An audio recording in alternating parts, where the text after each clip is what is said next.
नगर परिषद नगरपंचायतींची उद्याची मतमोजणी पुढे ढकलली। उद्याचा निकाल आता 21 डिसेंबरला लागणार। नागपूर खंडपीठाचा मोठा निर्णय। आजच्या आणि पुढे ढकललेल्या निवडणुकीचा आता 21 डिसेंबरलाच निकाल। निवडणुका पुढे ढकलणं हे निवडणूक यंत्रणेचं अपयश, मुख्यमंत्र्यांची नाराजी। तर कुणीतरी कोर्टात गेलं म्हणून निवडणुका पुढे ढकलणं योग्य नाही, मुख्यमंत्र्यांची प्रतिक्रिया।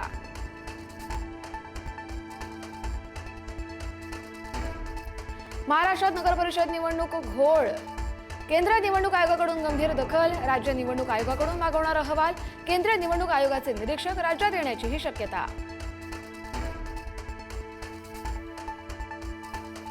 निवडणुकांच्या सीमांकन प्रक्रियेच्या वैधतेला आव्हान देणारी याचिका सुप्रीम कोर्टानं फेटाळली। निवडणुकांना विलंब होणारी कोणतीही याचिका विचारात घेणार नाही, सरन्यायाधीश सूर्यकांत यांच्या खंडपीठाचा निर्णय।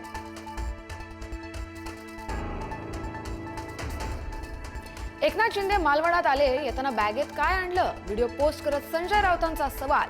शिंदेंनी आणलेल्या बॅगेत पैसे, रात्रभर पैशांचं वाटप, वैभव नाईकांचाही दुजोरा।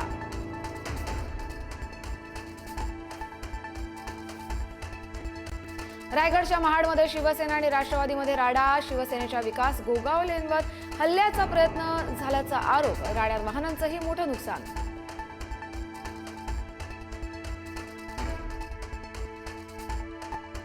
मतदानाच्या सुरुवातीला 17 ठिकाणी ईव्हीएम मशीनमध्ये बिघाडामुळे मतदानावर परिणाम।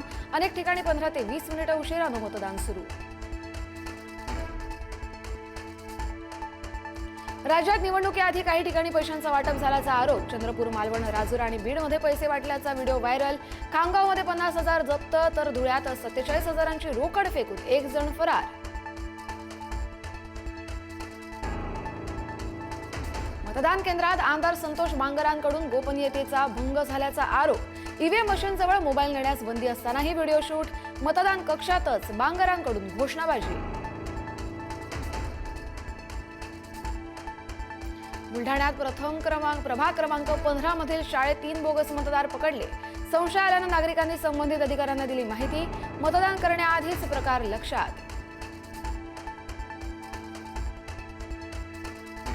म्हसवडमध्ये भाजप आणि शरद पवारांच्या राष्ट्रवादीतील कार्यकर्ते आमने सामने। काल रात्री गाडी तपासणी केल्याच्या कारणावरून वाद। जयकुमार गोरेंच्या कार्यकर्त्यांकडून सौरभ सावंतांना धक्काबुक्की झाल्याचा आरोप। ईव्हीएम मशीनची पूजा करणाऱ्यांविरोधात अखेर गुन्हा दाखल। पुण्यातील भोरमध्ये मतदानापूर्वी पूजा झाल्यानं केंद्र प्रमुखावर देखील कारवाई। नवीन केंद्र प्रमुख नियुक्ती।